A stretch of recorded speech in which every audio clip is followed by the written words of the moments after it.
Have you ever ruined a good smoke with a bad cut? We have. I'm Gordon Mott, the executive editor of Cigar Aficionado magazine. And I'm David Savona, senior editor. We're at the Carnegie Club here today to show you the best way to cut a cigar. Now, there are many ways that you can cut a cigar, but as you know, a bad cut can truly spoil your smoke. But to understand how to avoid those cutting mistakes, you need to know how a cigar is put together.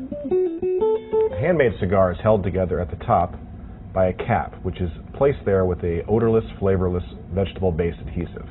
Beneath that cap is what we call the shoulder of the cigar. When you're cutting a cigar, you want to aim above the shoulder. If you get lower than that, you run the risk of the wrapper coming off because there's nothing holding the cigar together anymore. It'll unravel, and you'll end up with a mouthful of tobacco, and it's really going to ruin your smoking experience.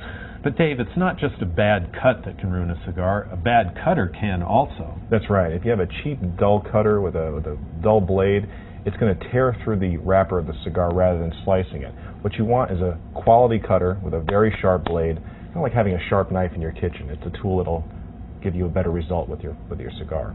But Gordon, what's your favorite way of cutting a cigar? Well, I have one right here. It's a double blade guillotine cutter that has two blades that you open up like that to create the opening for the cigar. Now, there are a couple of different kinds of cigars on the market in terms of shapes. There are figurados, which include pyramids, torpedoes, and perfectos. The pyramids and torpedoes have sharp pointed ends. The perfectos have both ends closed off and sort of rounded. This is a parejo, which is a straight-sided cigar that has the cap and shoulder that Dave was talking about. So what you want to do is find that point on the cigar where the cap comes over the shoulder, and you want to cut above that line that you can see on the cigar. So you place the cigar just right in the opening above where the cap is attached, and then you cut it with a sharp motion that produces a wide open cut across the entire head of the cigar. Now at this point, I also will take my finger and just brush off any loose pieces of tobacco that might have been left when you made the cut. That's a good tip. I actually like to tap my cigar in the ashtray to get rid of some of that excess tobacco after I cut. Now I'm going to cut a figurado here. This one's a pyramid or a torpedo. As you can see, it has a pointed tip. And with a figurado like this, what you want to do is aim down about 1/4 of an inch from the tip of the cigar. Again, I'm using a double-bladed guillotine cutter. You can't use a wedge cutter or a bullet cutter on this type of a cigar.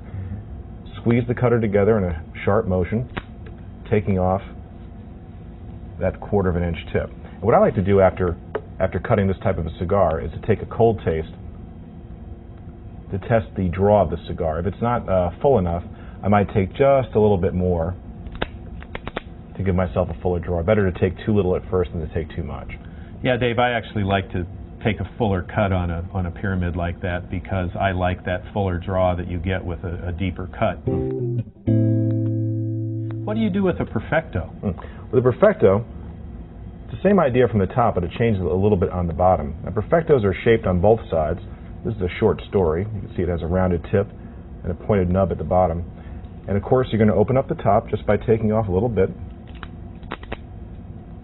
Now, some people think you should take off about 1/4 of an inch on the foot, which gives you a fuller draw because it's so narrow here. Me, I prefer to light it just as it is and to work with that narrow draw until it opens up to the fatter point of the cigar and the draw gets fuller. Yeah, I actually like to cut off the foot also because I like to get that cigar going full steam right away.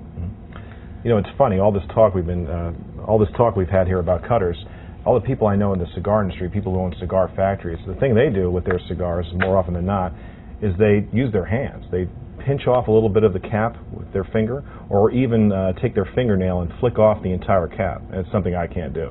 No, I can't do that either. And in fact, you run the risk, if you try that, of leaving the wrapper leaf exposed, which means it will begin to unravel and your cigar can become unsmokable.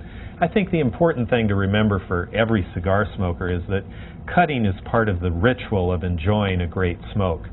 So you need to find a way that you're comfortable with so that every time you cut a cigar, you end up with a smoke that you enjoy.